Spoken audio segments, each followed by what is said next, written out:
Media उसको दिखा रहा है, लेकिन बात ये आती है कि ये उनका सहारा बनेगी, उसको उससे पहले ही उन लोगों ने समाप्त कर दिया। और वो माँ बाप जिन्होंने पढ़ा के बेटी को यहाँ तक पहुँचाया, अब वो अंधेरे में हैं, उम्मीद कर रहे हैं किसी वहाँ की गवर्नमेंट से कि उनको न्याय मिले।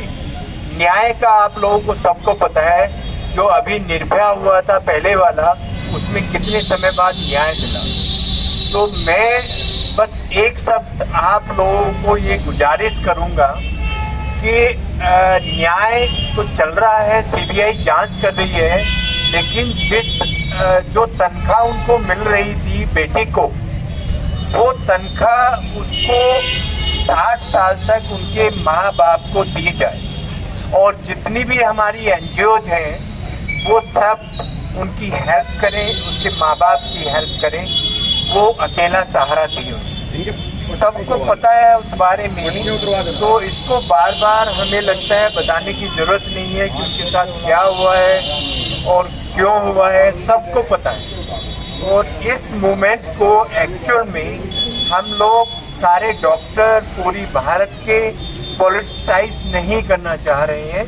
तो इसमें कोई भी अगर ऐसा कोई वक्तव्य देता है तो वो मेरे विचार से अच्छा नहीं रहेगा। दूसरी बात ये है कि ये हमारी जो अभी हम कैंडल मार्च करेंगे, ये एक शौक के लिए कर रहे हैं कि कोई अत्याचार लड़की के ऊपर हुआ है, तो जितना भी वीडियोग्राफी होगी या फोटोग्राफ्स होंगे, उसमें कोई हंसता हुआ चेहरा अगर आता है तो वो सारा जो मोमेंट है हमारा, वो उसको खराब कर देता है। क्योंकि ये हंसने वाली बात नहीं है, ये गंभीरता से सोचने वाली बात है। तो हम सब लोग गंभीर रहें इस मोमेंट में, बस यही आप लोगों से मेरी विनती है। धन्यवाद। इसी क्रम में मैंने सबसे समर्थन मांगा था। इस समर्थन में मैंने बताया कि बसपा के जयराम सिंह जी हमारे बीच में हैं, भीम आर्मी के सत्यपाल जी भी हमारे बीच में आ चुके हैं। लेकिन मैं पहले ही बोल रहा हूँ, कोई भी राजनीतिक बात नहीं होगी, संवेदनशीलता की बात होनी चाहिए। जयराम जी,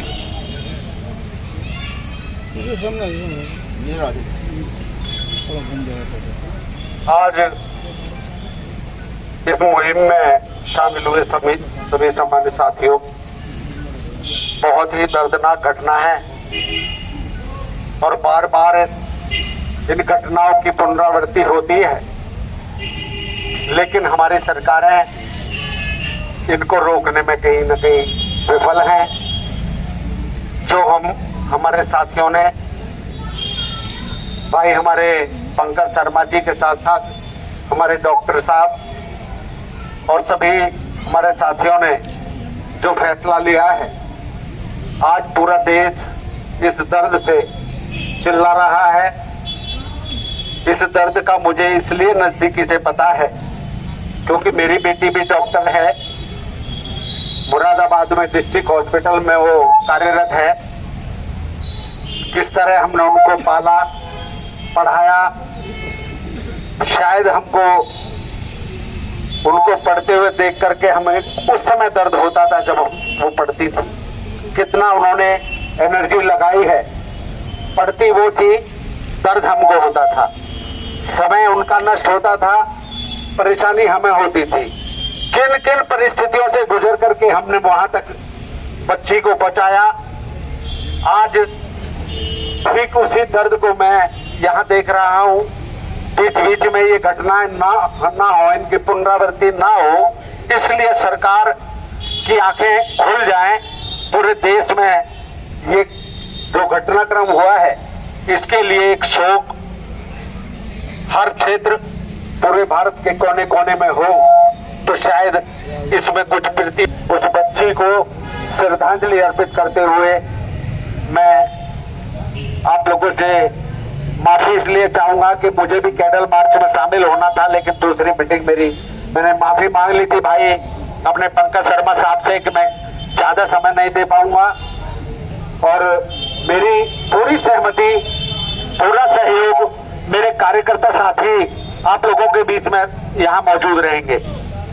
हमारे जिले और विधानसभा के पदाधिकारी भाई बबलू एडवोकेट साहब, भाई कंडेरे साहब, हमारे सतीश सेन जी, तमाम लोग यहाँ जो खड़े हैं आवाम में, मैं समझता हूँ कि 25% ऐसे लोग हैं जो हमारे विंग के, हमारी संस्था के, हमारी पार्टी के पदाधिकारी हैं, कार्यकर्ता हैं। ये सब आप लोगों के साथ हैं। मेरी भी पूरी आस्था आप लोगों के साथ जुड़ी है। उन्हें श्रद्धांजलि अर्पित करते हुए मैं अपनी बात खत्म करता हूं और माफी चाहता हूं कि मुझे नहीं जाना चाहिए तो, क्योंकि आज ही मुझे कार्यक्रम हमारे पंकज शर्मा साहब ने दिया। मैं दूसरा कार्यक्रम सब मैं वहाँ आईडी रेडी है हमारे समय उठाएंगे कि तुम्हारे से रिजल्ट ले लिए मैंने घटना भारत में रुकने का नाम नहीं है। हाथरस की घटना इसमें विवश हुई, उसके बाद तमाम आवाजें उठी, आंदोलन भी हुए देश में, लेकिन उसके बाद जो उचित मानसिकता के लोग हैं, उचित मानसिकता के लोग हैं, वो बाज नहीं आ रहे हैं और बच्चों के साथ, बहनों और माओं के साथ लगातार इस तरह की घटनाएं हो रही हैं। हम यहाँ सभी संवेदनशील लोग इस घटना के भ्रष्ट करते हैं और उस बेटे को जो अपनी श्रद्धांजलि अर्पित करते हैं। बहुत बहुत धन्यवाद। जय भीम। देखो दुकान बिगाड़ने वाले फौरन आदमी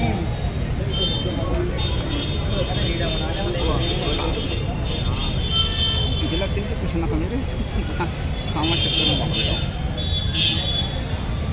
ठीक है। ओम शांति। चुप्पी तोड़ो, आवाज दो। अभी रुके रहे, रुके रहो, सब लोग रुके रहो। भाई साहब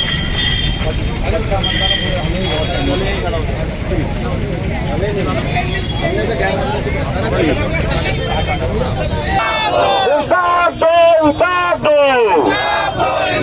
भैया सामने से हट जाओ यार, पीछे हो गए, थोड़ा पीछे हो गए, सब साफ में हो जाए, साइड में रहिए।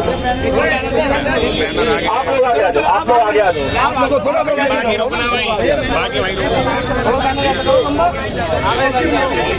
चलो चलो बढ़ते रहो, थोड़ा बढ़ेगा जब भी बात। अपराधियों को फांसी दो।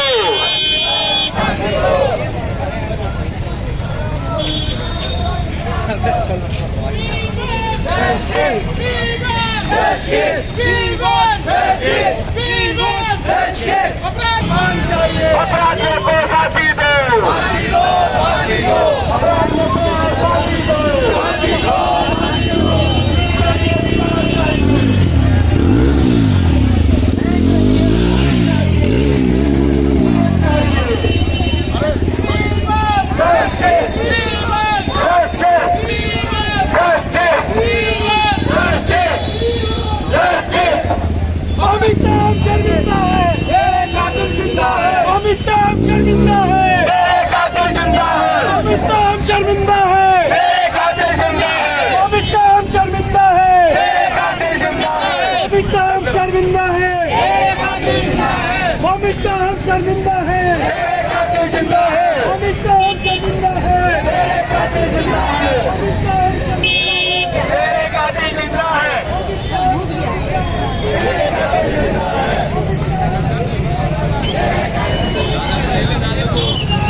आवाज लगाएंगे।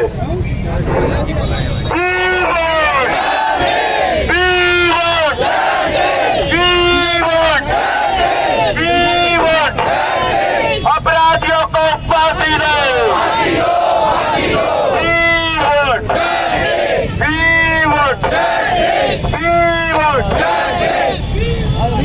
अमिताभ शर्मिंदा है, अमिताभ शर्मिंदा है, अमिताभ शर्मिंदा है।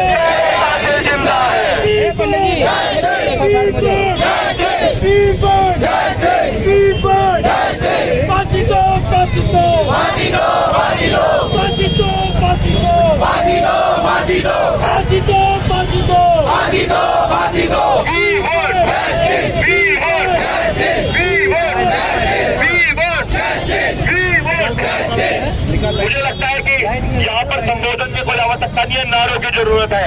गहरे कानों में काला कड़वा तेल डालने की जरूरत है। सरसों का उबलता हुआ तेल डालने की जरूरत है जो आवाज पहुंच जाए कलकत्ता तक नहीं, बिहार तक भी, कन्नौज तक भी, हाथरस तक भी, आवाज उत्तराखंड तक भी जानी चाहिए। We want justice. We want justice. We want justice. We want justice. We want justice. We want justice. एक ही व्यक्ति ऐसा नहीं होना चाहिए जिससे ऊंच आवाज में निकले। अभी भाई We want justice. We want justice. We want justice. We want justice. We want justice. We want justice. अब देखो समझदार हम यही कि रास्ता हमारी तरफ से बाधित ना हो। सब लोग गोला बनाओ, सब लोग सर्कल बना लो। कोई बाइक नहीं, कोई पब्लिक रिएक्शन दो, कोई बाइक नहीं, कोई बाइक अंकुल को ही बोल दो।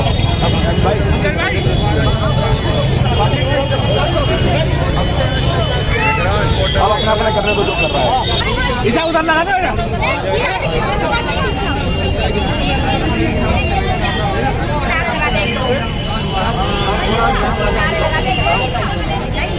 ये सारे जो लीफलेट्स है ना, ये सब यहीं पे बांधने लगा।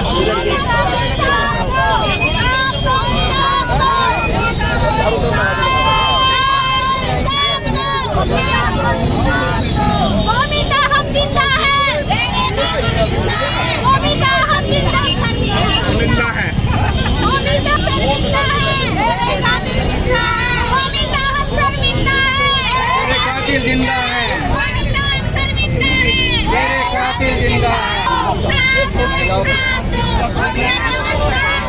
अपराधियों को फांसी दो, फांसी दो, फांसी दो, अपराधियों को फांसी दो, फांसी दो, फांसी दो, अपराधियों को फांसी दो, फांसी दो, फांसी दो, महिलाओं को इंसाफ दो, इंसाफ दो, इंसाफ दो, महिलाओं को इंसाफ दो, इंसाफ दो, इंसाफ दो, महिलाओं को इंसाफ चाहिए, महिलाओं को इंसाफ चाहिए,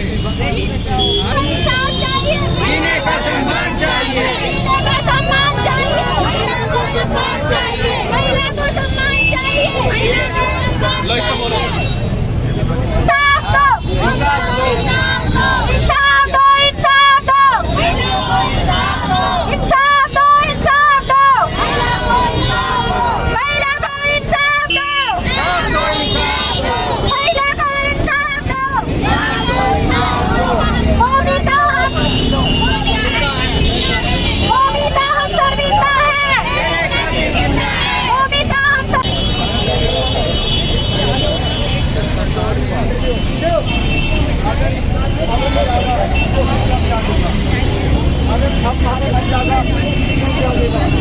आज आप यहाँ पर इकट्ठा हुए हैं, किस लिए इकट्ठे हुए हैं आप सभी? आज बड़े ही इसमें आज़ाद भारत में हमें ऐसा लगता है कि हम किस भारत में जी रहे हैं। ये सिर्फ इतनी शर्मनाक बात और क्या हो सकती है। जिन डॉक्टर से हम ठीक होने जाते हैं वो आज हमारे भारत में सुरक्षित नहीं है। आए दिन हर राज्य में किसी न किसी कोने से ये रेप की घटनाएं आती रहती हैं। इनसे ऐसा लगता है कि हमारी सरकारें कितना मुंह दर्शक बैठी हुई हैं। इनके लिए हमें जब तक ऐसा नहीं करना पड़ेगा, जैसे अब हमारी ये बहनें रेप करके जलाई जाती हैं, तो उस तरह से जब ये रेपिस्ट को उसी तरह से जिंदा जलाया जाए, जिंदा लटकाया जाए, उस तरह से इनको जब ये पता चलेगा कि हमारी बहन बेटियों को जो हम दर्द देते हैं तो वो दर्द हमें वापस मिलेगा, तो इसका दर्द कितना महसूस होगा। जब जाकर के ये बहुत कड़े कानून बनाने पड़ेंगे, जब ये रुकेगा। और ऐसे ही जैसे आज आवाज़ सब ये जनसमूह ने उठाई है, ये आवाज़ उठाते उठाते सरकार के पास में ये कड़े नियमों की जाएगी। और हम इतनी समाज के लिए इतनी शर्म की बात है कि हमारा सर ऊपर नहीं उठता, नीचे को झुकता है कि बेटियों के लिए इतनी आफत। अब हमारी बेटियों के लिए क्यों, बहनों के लिए क्यों, वो इन रेपिस्टों को उतनी क्यों नहीं है। रेपिस्टों को लटकाया जाए, फांसी दी जाए, इन्हें जिंदा जलाया जाए, जब जाकर के ये इस बारे में हमें लगता है कि शांति मिलेगी।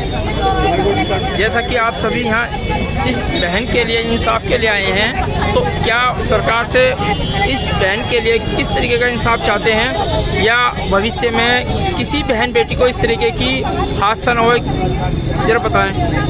तो बड़े अफसोस की बात है कि आज जिधर भी देखते हैं उधर ही बड़े छोटी छोटी बच्चों के साथ बलात्कार हो रहे हैं। आप चाहे बंगाल का घटना ले लो, बिहार की घटना ले लो, हाथरस कांड ले लो, या अलीगढ़ की ले लो, या उत्तराखंड की घटना ले लो।